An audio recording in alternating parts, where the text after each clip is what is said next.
पिछले 10 वर्षों में मोदी जी के कुशल नेतृत्व में भारत ने अभूतपूर्व प्रगति की है।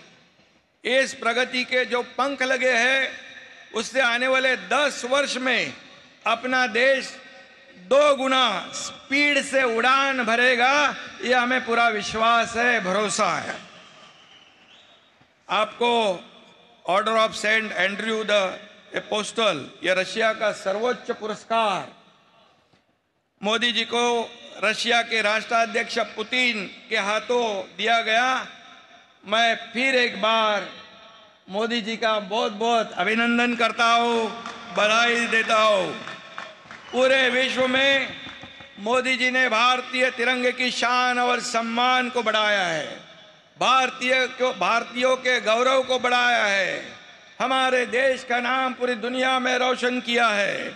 मोदी जी के नेतृत्व में यह गौरव का यह ध्वज पूरे विश्व में और गर्व से लहराता रहेगा। यह देश की 140 करोड़ जनता को पूरा विश्वास है। लोकसभा चुनाव में संपूर्ण देश में देश के नागरिक के मन में प्रधानमंत्री पद के लिए फिर से एक ही नाम था, वो हमारे नरेंद्र मोदी जी का। लेकिन विरोधियों ने एक नैरेटिव फैला के हमारे मोदी जी के खिलाफ जंग पूरी तरह सब लोग एक होकर उन्होंने साथ आकर जो किया उस समय मैं यहाँ व्यक्त होना नहीं चाहता हूँ। संविधान बदलेगा, ये होगा, वो होगा, लेकिन मैं आपको कहना चाहता हूँ झूठ की उम्र बहुत कम होती है, सच की जिंदगी लंबी होती है। झूठ भले कितना भी झूम ले, जीत तो आखिर सच की होती है।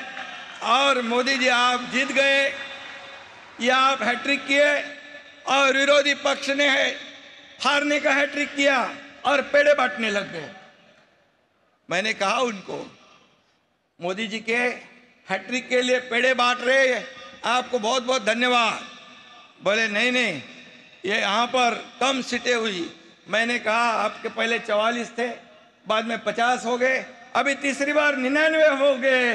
100 सीटों को भी आप जीत नहीं पाए और पेड़े बांट रहे हैं।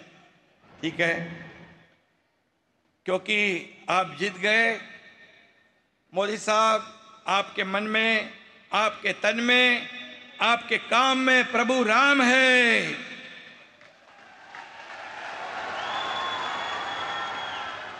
और आपके साथ बाबा साहेब का संविधान है। Energy, speed, dedication, commitment, in सभी शब्दों का एक ही अर्थ है, नरेंद्र मोदी जी। मोदी जी जब भी महाराष्ट्र में आते हैं, खुशियों का एक नया पैगाम लेकर आते हैं, प्रगति और विकास के द्वार खोल देते हैं। महायुती सरकारने गेल्या 2 वर्षात पायाभूत सुविधांचं जे जाळं विणलं, देवेंद्रजींनी ते सांगितलं की अनेक प्रकल्प आपण केले, ते केवळ भारताचे प्रधानमंत्री नरेंद्र मोदीजी यांच्या पाठबळामुळे, भक्कम पाठिंब्यामुळे। मी हे नम्रपणे या ठिकाणी सांगतो। आज जे भूमिपूजन आणि उद्घाटन होणारे प्रकल्प म्हणजे खऱ्या अर्थाने गतिशक्तीचं प्रतीक आहे, असे मी या ठिकाणी सांगतो। माझ्या देखील मनामध्ये देवेंद्रजी हा प्रकल्प जो ठाणे बोरिवली गेल्या अनेक वर्षापासून होता, ठाणे बोरिवली ट्विन टनेल भूमिपूजन होतंय, मुलुंड गोरेगाव लिंक महत्वाकांक्षी मार्गाचं भूमिपूजन होतंय। ज्या प्रवासासाठी आता 2-2 तास लागायचे, आता फक्त 12 मिनिटांमध्ये हा प्रवास होणार आहे, फक्त 12 मिनिटात। आणि मुंबई ठाण्यासह MMR रिजनला लाखो लोकांना त्याचा फायदा होणार आहे। त्यांचं जीवन वेगवान आणि सुखकर होणार, त्यांचा प्रवास सुखकर होणार। नरेंद्र मोदीजींच्या हाताला यशाचा परीस लाभलेला आहे। त्यांचे हात ज्या कामाला लागतात त्या कामाचं सोनं होतं। समृद्धी महामार्ग असो, अटल सेतू असो, मुंबई मेट्रो असो, निळवंडे धरण असो, अशा असंख्य कामांचं भूमिपूजन पण मोदी साहेबांनी केलं आणि लोकार्पण पण मोदी साहेबांनी केलं। हे फार क्वचित पाहायला मिळतं. आणि म्हणून आजचे दोन्ही प्रकल्प देखील निर्धारित वेळेत होतील. त्याचं भूमिपूजन आज मोदीजी करतील आणि त्याचं लोकार्पण देखील मोदीजी करतील असा विश्वास या ठिकाणी मी व्यक्त करतो. आज रेल्वेच्या देखील विविध विकास कामांचं भूमिपूजन होतंय. इन्फ्रास्ट्रक्चरच्या कामामध्ये महाराष्ट्र नंबर 1 आहे. ह्युमन डेव्हलपमेंट इंडेक्समध्ये देखील महाराष्ट्राचं काम उजवं आहे. सर्व समाज घटकांच्या आयुष्याचं सुख समाधान आणणं हा मोदीजींचा अजेंडा आहे. त्यांच्याच पावलावर पाऊल टाकून त्यांच्या मार्गदर्शनाखाली महाराष्ट्र सरकार महायुती काम करते आहे. आणि म्हणून त्यांच्या हस्ते आज मुख्यमंत्री युवा कार्य प्रशिक्षण योजना, जी 10 लाख युवक वर्षाला आम्ही टार्गेट ठेवलंय आणि त्यांना स्टायपेंड देतोय 10,000 रुपयापर्यंत, ही देखील मोठी ऐतिहासिक आणि फ्लॅगशिप योजना आहे. आणि म्हणून इंडस्ट्री फ्रेंडली स्टेट ही महाराष्ट्राची ओळख पुन्हा प्रस्थापित केल्यानंतर त्या उद्योगांना ट्रेंड मॅनपॉवर देण्याचं काम आपलं सरकार करणार आहे. त्याशिवाय मगाशी मोदीजींशी बोलत होतो की आपल्या बहिणींना दरमहा 1,500 रुपये म्हणजे 18,000 रुपये वर्षाला मुख्यमंत्री माझी लाडकी बहीण योजना, 3 सिलेंडर देणारी मुख्यमंत्री अन्नपूर्णा योजना, शेतकऱ्यांना मोफत वीज पुरवठा देणारी बळीराजा योजना आणि मुलींचं संपूर्ण शिक्षण विनामूल्य करणारी योजना आपण केलेली आहे. त्यामुळे राज्यामध्ये अतिशय आनंदाचं वातावरण आहे. विरोधकांना प्रश्न पडलाय काय करायचं, त्यांचे चेहरे पडलेले आहेत. परंतु सरकार जे बोलतं ते करतं आणि जे करतं जे बोलतं तेच करतं आणि जे होईल तेच बोलतं. आणि म्हणून राज्यातल्या प्रत्येक योजनेला मोदीजींचा केंद्र सरकारचा भक्कम पाठिंबा मिळतोय. आम्ही जेवढे प्रस्ताव पाठवले एकही पैशाचा कट न लावता तसेचे तसे प्रस्ताव राज्य सरकारचे केंद्र सरकारने मंजूर केले, त्याबद्दल मी मनापासून धन्यवाद देतो.